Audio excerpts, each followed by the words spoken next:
Hey guys, Dantixie back with another Star Wars Outlaws video. I had the amazing opportunity to interview lead systems designer Matteo DeZile and associate narrative director John Borling. I'm asking him all the questions you want to hear, including how we go about building a crew, character and ship customization, abilities, progression, the wanted system, all about Nick's, replayability, weapons, gear and more. So I'll let the answers play out, then give my thoughts. Timestamps are below.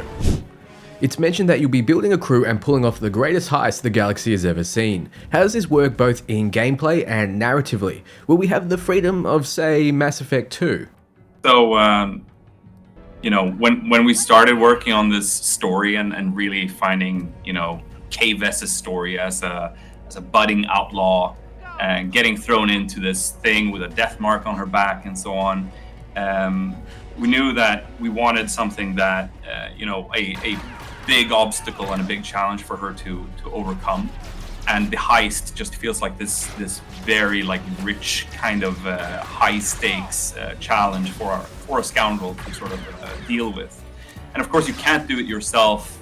You need a crew, but how she goes about with who she kind of recruits to the crew and the places that she will go to is something that really is part of the whole story arc throughout, and for her it's it's both familiar faces and it's new people that she's never met before and so on, and how that goes and the group dynamics of that is kind of part of the whole experience. And recruiting the crew members is your primary motivation to explore the different planets. So that's how we use it. When you say primary motivation to explore, do you mean that they'll give you specific quests that take you to different parts of the galaxy, or will you simply be exploring to find them? When it comes to the main story, there is definitely a sort of narrative arc for Kay, and meeting these crew members and kind of what they need in order to fully commit to the heist and so on, that's all part of that experience. But as for how structurally it's set up and so on, I think it's definitely something that's best for players to see when they're actually have the controller in hand. So the main takeaway from this question is that narratively, building a team to pull off a heist will be integral to progressing. It's not side content, and this is from their language. So you won't be picking and choosing teammates. Instead, you may get a mission to find a particular person, and that will send you to a different planet, wherein it will have its own open world and side missions. Then when you have the team, you'll be able to pull off the heist and begin the endgame. Sure. So both story and gameplay wise, what are some of the ways that lowering or gaining reputation with factions, how will this impact you? Will there be different outcomes of missions based on who you side with? What are some of your favorite examples? Absolutely. So the reputation system is something you can affect in many ways, through your choices and your actions. But what you're after is the consequences. So consequences of your choices will be having a good or bad reputation with the different syndicates. And with a good reputation, you'll get access to more opportunities, better jobs, better deals with their affiliated vendors. They'll keep the best stuff that's in the back of the shop for you if you have a good reputation. It will also make your life a lot easier in terms of access to the world. With a good reputation, you'll be able to go through faction territories much easier. With a bad reputation, everything will be a little harder. And of course, if it gets so bad that you have a terrible reputation with them, they will send their enforcers after you to catch you. So it's really going to affect your experience of the open world. It's also going to be something that matters during quests, especially when you work for the syndicates. You will be prompted to often choose if you want to complete the job or if you want to be greedy maybe and work with another syndicate and betray them. But of course that's always going to have a negative impact with your reputation with that syndicate. And I think when it comes to the scoundrel fantasy as well, and this is something you can see with Han Solo's dealing with Greedo and Jabba in A New Hope, is that a scoundrel typically is never comfortable. They're always kind of in the thick of it. They have blasters pointed at them from various directions, and they're always just slightly kind of making things work. They're solving one problem and creating two new problems for themselves, but somehow they always kind of land on their feet and continue running, basically. And that kind of almost chaotic kind of adventure, like through the whole galaxy in this underworld, is what we try to really make part of that with the reputation system and with how our quests work and so on. And I think it's important to have that both, the narrative and the gameplay and the systems all working in harmony to create that experience. So how you approach missions will give different reputation gains and losses. With different reputation comes some gameplay elements. Good reputation will unlock different areas to explore, different vendor items, more missions, and access to the world. If your reputation gets bad with a particular faction, they'll send their enforcers to catch you. This will mean you'll encounter a lot more enemies in the world as you explore, but it seems like this will matter more in the open world rather than during mainline missions. It seems you have the opportunity to be greedy and take more cash, but it will affect your reputation with a particular syndicate. Narratively, it's how they really help you live out the scoundrel fantasy. So is there a lot of opportunity for replayability considering there's different reputation with factions? I think when it comes down to it though, like your journey as you're playing the game and playing the story, you can make choices and then walk back on choices to some extent through that same play session. So this isn't necessarily a game that you would play from start to finish several times to get that kind of variation, really, because things ebb and flow. Your alliances can turn throughout, and then you can re-win them back by just investing more time and more commitment to your enemies and so on. So that kind of the fact that scoundrels are neutral, they are independent, they don't become members of a crime syndicate, they're using them as much as they are using you. So I'd say that there's definitely a lot in that playthrough in itself.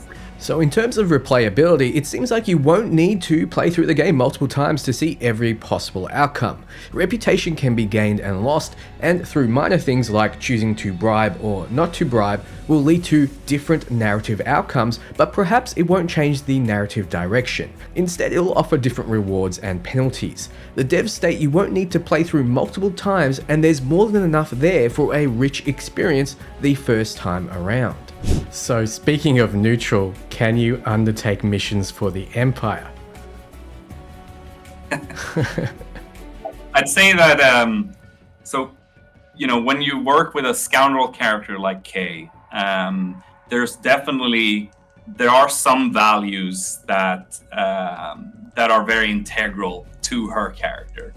For example, she's not one to punch down, for example. Like she's only going after the people who really deserve it. And for her, like the Empire is really the top mark in the galaxy. They are controlling things, left and right. They hold the whole galaxy in an iron fist, really. And that makes them much more compelling as a mark than some potential employer. There are plenty of interesting employers for K in kind of that midsection of the power, but there are definitely fun, surprises and so on down the line, and things that K wouldn't expect. But that is something that players will have to experience. Yeah, and in terms of game systems, your relationship to the Empire does not exist through the reputation system. So you can't really build a good reputation with the Empire. Your relationship with them is through the want system. So basically, if you mess with the Empire against their interests, you will get a wanted level, and they will be after you. And that's something that can escalate to the point where you will become temporarily their focus on the planet. So it's really more a relationship where things can go sour, but they can't really go well.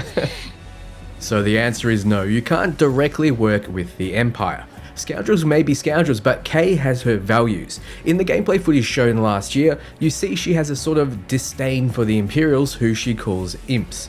She functions as a sort of out for herself Robin Hood, only punching up. Also, you can't gain reputation with the Empire, they seem to function as almost the police in the galaxy, which makes a lot of sense. If you do something to annoy them, you'll be getting a wanted rating. Things can go sour, but they can't really go well. Well, how does the wanted system work, and what can we expect to encounter at a max wanted rating? So the wanted system is based on your crimes against the Empire. So things like trespassing or attacking them, or even, standing in the face of a stormtrooper for a little too long will make them angry. If you attack Imperial troops, or if you mess a little too much with them in the city, really, they will get angry at you, and the severity of your crimes will escalate their response more or less. And if you push it to the max, which is wanted level 6, then the sole focus of the Empire in that region for that time being will be catching you. So you can expect lots of Imperial troops in the world looking for you. Maybe they will even deploy some ATSTs in strategic locations. And eventually they will send some death troopers to catch you. So it goes really far. It really is a challenge to get free of your wanted 6 level. It's possible, but it's quite difficult. The wanted system seems to be solely tied to your crimes to the Empire, rather than crimes to syndicates, who we learned will be sending their own enforcers after you if you have a low enough reputation. With the wanted system, think GTA. So if you disturb the peace, kill people, mess with cops in any way, they'll come after you. They'll also come after you at the end of certain missions, as we've seen before. The more you mess with them, the higher the rating. Eventually, you'll have to tangle with ATSTs and death troopers, who I'll assume will be no joke for Kay to take on without our lightsaber and force powers. By far the most popular question we received is, can you customize the main character Kay Vess, and what can you customize? So Kay is our original character, so there's no character creation. We're telling the story of Kay, but you can customize her in many ways. One way is that as she explores the world, she will meet some expert characters who will teach her new abilities and teach her how to build new gadgets. So you'll broaden the scope of your techniques and of your tool set. Another is that you will be able to equip gear. You can equip different gear sets that have unique cosmetics, unique appearance, so you kind of dress for the occasion if you want to, but they also have gameplay properties. Finally, you can customize Nyx. Some very cute outfits for Nyx. Always makes him really happy. And you can customize your speeder and your ship, both visually and gameplay-wise. It looks like Kay is wearing warmer clothes on Kajimi. Does it play a role in character survival like it does in some other games? So clothing has some gameplay impact, definitely. There are no survival mechanics though. So we're aiming for, different play styles that each player is going to be able to explore. So do you want to favor maybe a more sneaky approach, or do you want to go all blasters blazing? That's really up to you, and the equipment is something that you can use to customize your playstyle.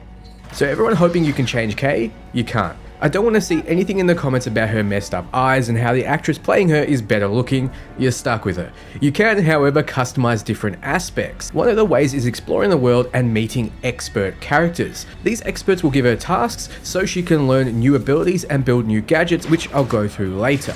You'll also be able to equip gear that have different cosmetic looks, but also different gameplay properties. This means they'll provide passive boosts to some abilities, some that favor stealth or some that might favor combat. So yes, you'll be getting getting skills, weapon upgrades, and gear to customize your playstyle. You can also customize Nyx with different cosmetic outfits. It's unclear at this point if it's a stat upgrade for him, but it seems unlikely. Finally, you can customize your ship and speeder both visually and gameplay wise. They didn't speak to exactly how the customization in these aspects will upgrade your vehicles, but we can assume we'll have choice around health and damage and so on. I just hope we get new weapons in our ship.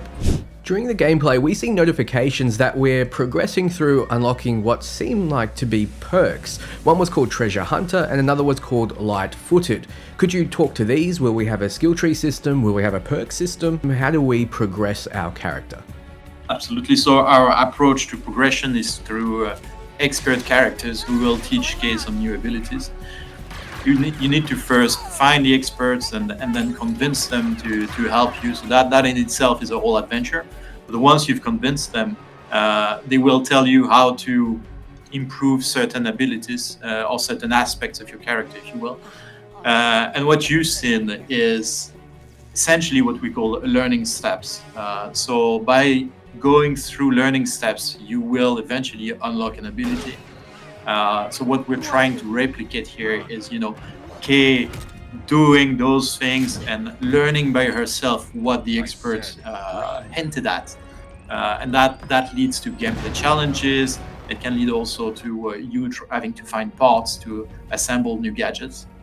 So it seems as though Kay doesn't have a skill tree of sorts, but rather can find these expert characters who will improve her abilities and certain aspects of the character. But you don't get these improvements up front. Instead, you'll need to do particular things in the world like slicing through security a number of times in order to learn these abilities for yourself. In the sake of new gadgets, you need to find parts and assemble them. So there will be progression, but not in the traditional RPG class system. It's more tied into the world and the missions within them. No doubt a lot of these experts will be side content to reward you for exploration. So it's like an interactive way to give Kay some more skills and some more options, which sounds great to me. But speaking of more options, I noticed that Kay has her trusty blaster with her at all times, and it has 3 modules. Can you add more modules or find other permanent weapons, since the weapons you can see in the gameplay and find in the environment are ultimately limited, and you'll need to throw them out after they overheat?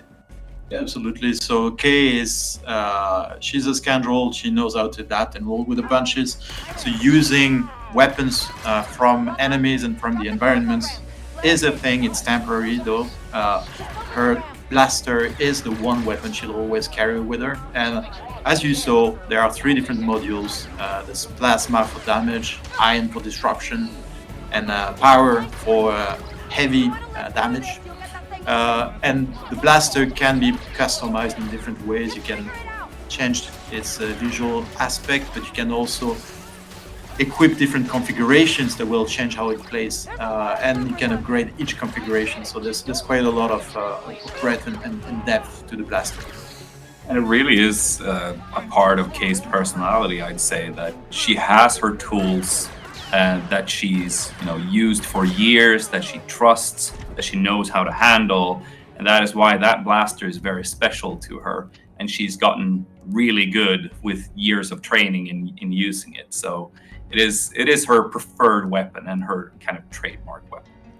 So using weapons and objects from the environment is temporary. You can pick up rifles, but ultimately you won't be taking them home with you. I'm not typically a fan of this system, but in this case, it seems you have a lot of customization options with your blaster, both cosmetically and practically. It's unclear at this point the extent of the options, but I imagine you'll be finding and buying parts for your blaster, and those will help you customize your playstyle. They mention it's a part of Kay's personality that she has a trusty blaster that she's very familiar with, and in a game about a scoundrel in the Star Wars universe, this does make a lot of sense. We see Han using his blaster and never really taking any other form of firearm with him.